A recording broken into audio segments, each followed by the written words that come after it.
On les a lus dans nos livres d'images, on les a vus sur nos écrans au cinéma, mais qui connaît les versions les plus anciennes des contes de notre enfance? Raconte-moi les contes, une collection d'émissions signées, tout avec presque rien.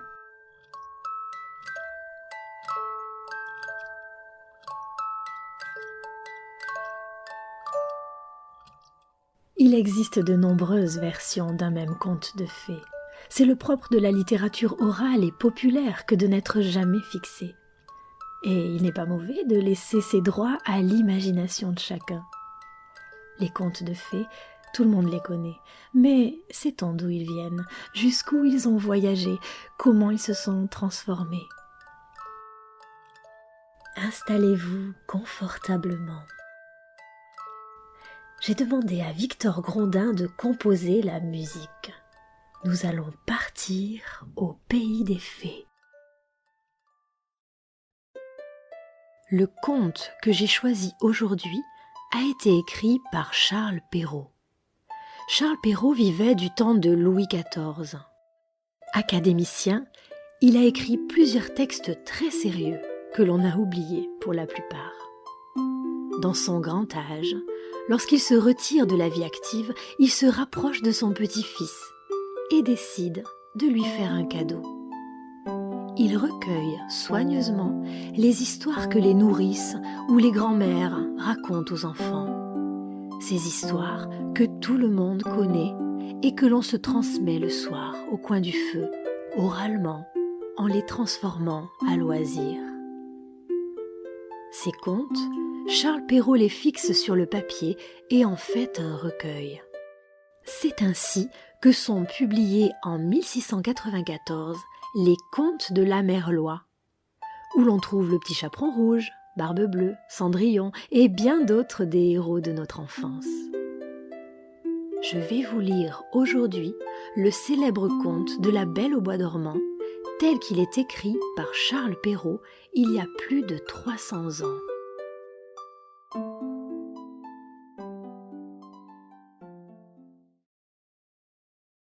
Il était une fois un roi et une reine qui étaient si chagrinés de n'avoir point d'enfants, si chagrinés qu'on ne saurait le dire.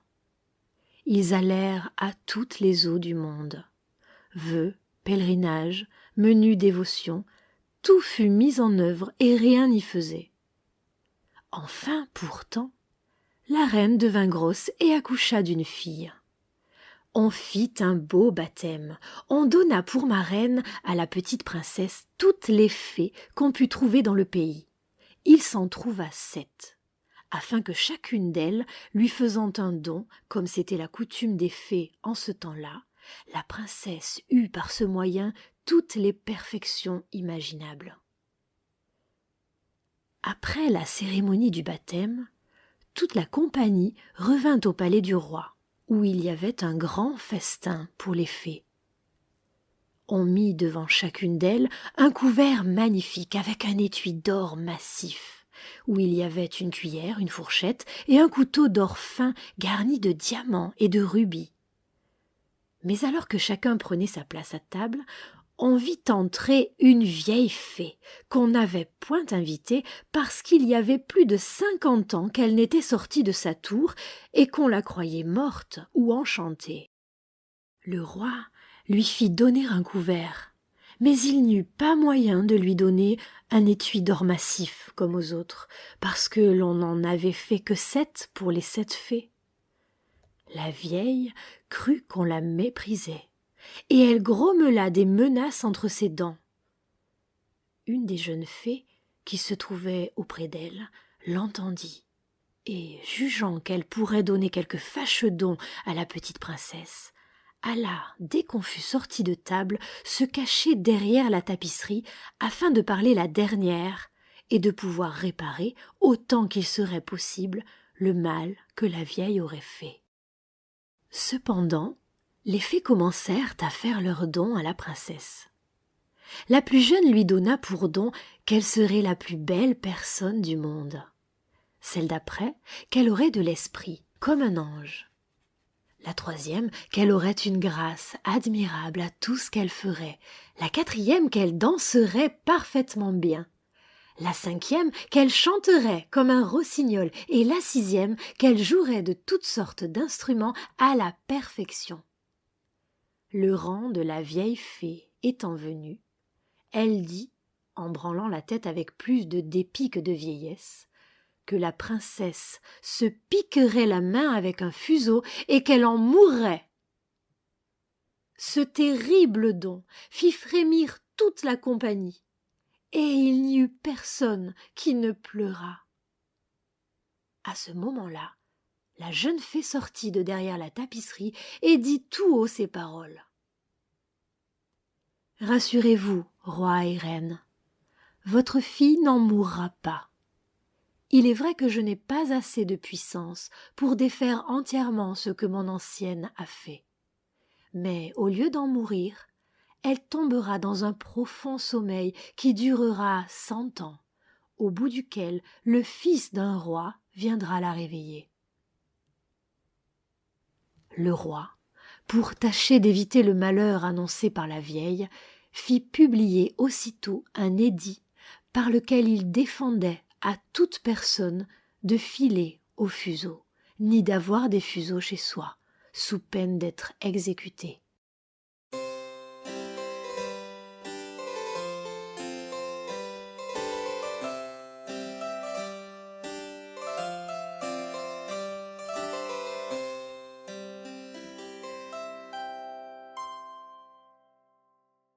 Au bout de 15 ou 16 ans, le roi et la reine étant allés à l'une de leurs maisons de plaisance, il arriva que la jeune princesse, courant un jour dans le château et montant de chambre en chambre, alla jusqu'en haut du donjon, dans une petite mansarde où une bonne vieille femme était seule, occupée à filer sa quenouille.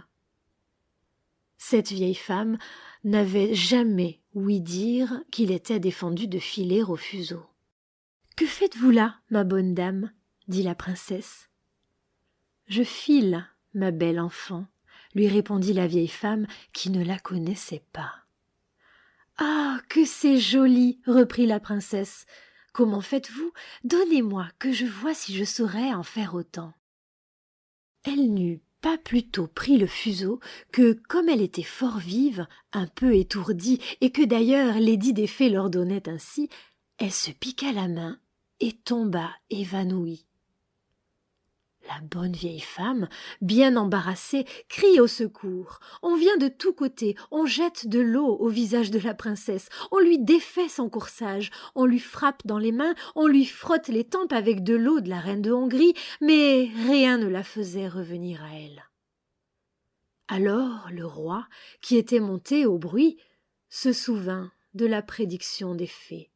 Et, jugeant bien qu'il fallait que cela arrivât, puisque les fées l'avaient prédit, il fit mettre la princesse dans le plus bel appartement du palais, sur un lit en broderie d'or et d'argent.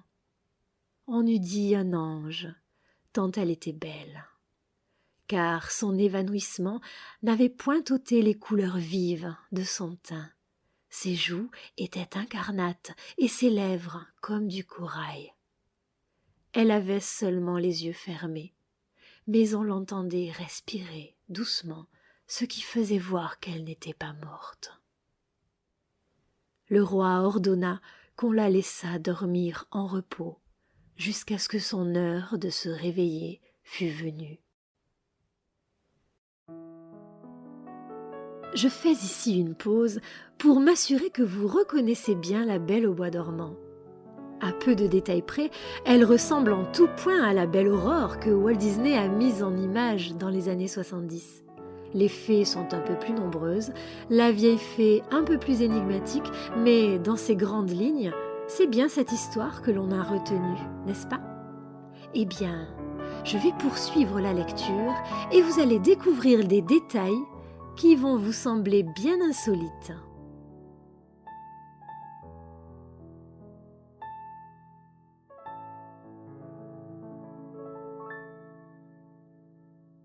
La bonne fée, qui lui avait sauvé la vie en la condamnant à dormir 100 ans, était dans le royaume de Mataquin, à 12 000 lieues de là, lorsque l'accident arriva à la princesse. Mais elle fut avertie en un instant par un petit nain qui avait les bottes de 7 lieues. C'étaient des bottes avec lesquelles on faisait 7 lieues d'une seule enjambée. La fée partit aussitôt, et on la vit au bout d'une heure arriver dans un chariot de feu traîné par des dragons. Le roi alla présenter la main à la descente du chariot. Elle approuva tout ce qu'il avait fait, mais comme elle était grandement prévoyante, elle pensa que, quand la princesse viendrait à se réveiller, elle serait bien embarrassée toute seule dans ce vieux château. Voici donc ce qu'elle fit. Elle toucha de sa baguette tout ce qui était dans ce château, tout sauf le roi et la reine. Gouvernante, fille d'honneur, femme de chambre, gentilhomme officier, maître d'hôtel, cuisinier, marmiton, galopin, garde, suisse, page, valet de pied. Elle toucha aussi tous les chevaux qui étaient dans les écuries, avec les palefreniers, les gros chiens de la basse-cour et même la petite Pouffe, la petite chienne de la princesse, qui était auprès d'elle sur son lit. Dès qu'elle les eut touchés, ils s'endormirent tous, pour ne s'éveiller qu'en même temps que leur maîtresse, afin d'être toujours prêts à la servir quand elle en aurait besoin. Les broches même, qui étaient au feu, toutes pleines de perdrix et de faisans, s'endormirent, et le feu aussi. Tout cela se fit en un instant. Les fées n'étaient pas longues à la besogne.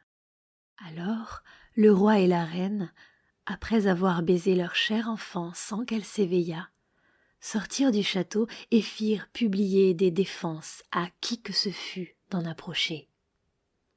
Ces défenses n'étaient pas nécessaires, car il poussa en un quart d'heure tout autour du parc une si grande quantité de ronces et d'épines entrelacées les unes dans les autres que bête ni homme n'aurait pu passer. En sorte qu'on ne voyait plus que le haut des tours du château. Encore n'était-ce que de loin. On ne douta point que la fée n'eût encore fait là un tour de son métier, afin que la princesse, pendant qu'elle dormirait, n'eût rien à craindre des curieux.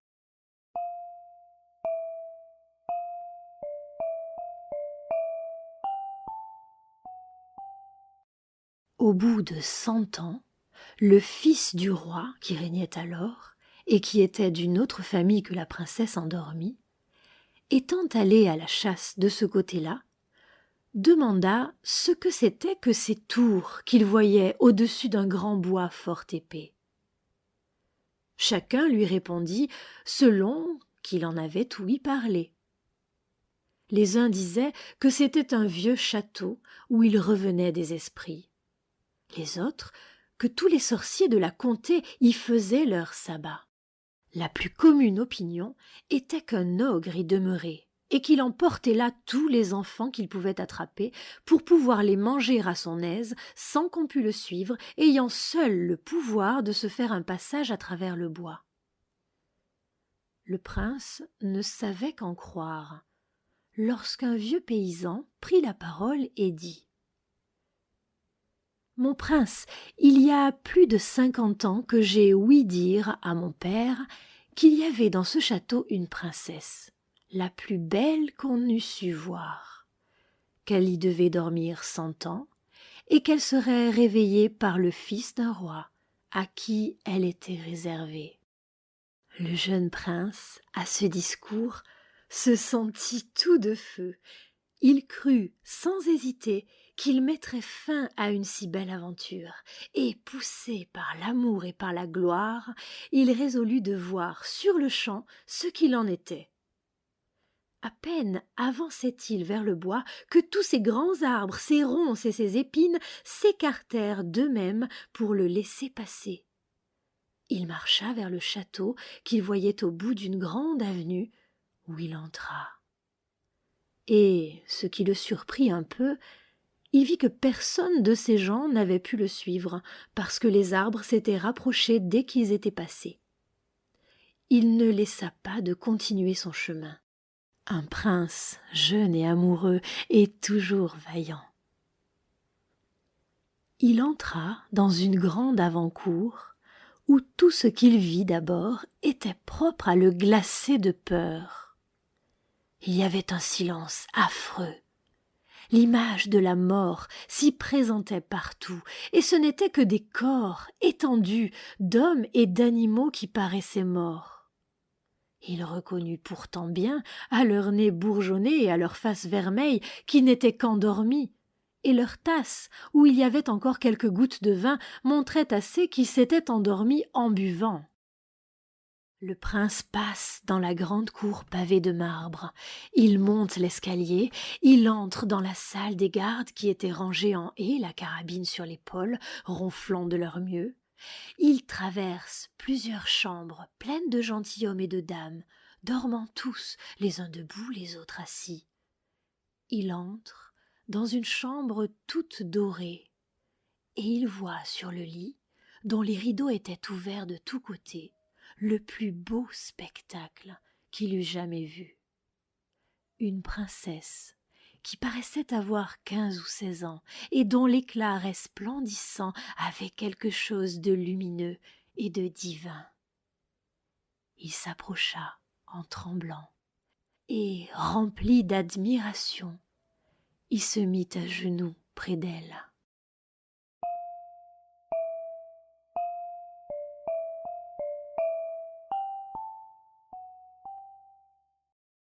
Alors, comme la fin de l'enchantement était venue, la princesse s'éveilla, et le regardant avec des yeux les plus tendres qu'une première vue ne pouvait le permettre, elle dit : « Est-ce vous, mon prince ? Vous vous êtes bien fait attendre. » Le prince, charmé par ces paroles et encore plus par la manière dont elles étaient dites, ne savait comment lui témoigner sa joie et sa reconnaissance. Il l'assura qu'il l'aimait plus que lui-même. Ses discours furent mal rangés, ils en plurent davantage. Peu d'éloquence, beaucoup d'amour. Il était plus embarrassé qu'elle, et l'on ne doit pas s'en étonner. Elle avait eu le temps de songer à ce qu'elle aurait à dire, car il y a apparence, même si l'histoire n'en dit rien, que la bonne fée, pendant un si long sommeil, lui avait procuré le plaisir des songes agréables. Enfin, il y avait 4 heures qu'ils se parlaient, et ils ne s'étaient pas encore dit la moitié des choses qu'ils avaient à se dire.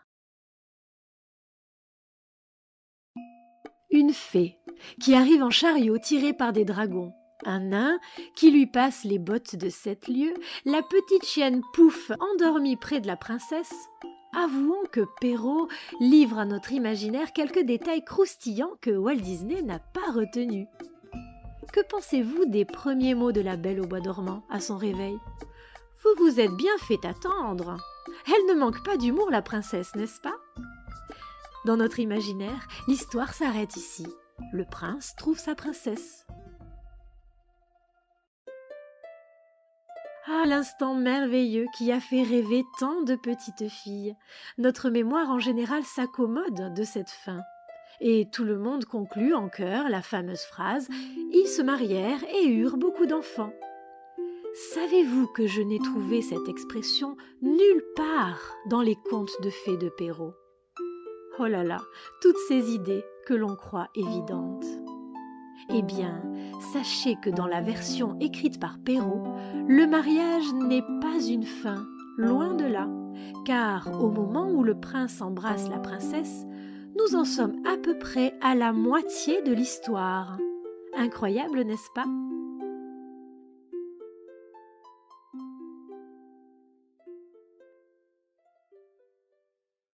Si vous voulez connaître la suite des péripéties de la Belle au bois dormant et de son prince, je vous invite à cliquer sur le prochain épisode.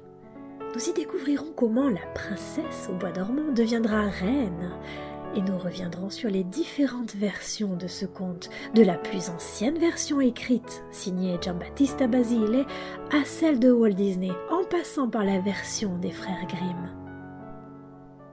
Merci à Marie Michaud pour la technique et les images. Un remerciement particulièrement chaleureux à Victor Grondin qui a tout spécialement composé et interprété la partie musicale de cette série d'émissions.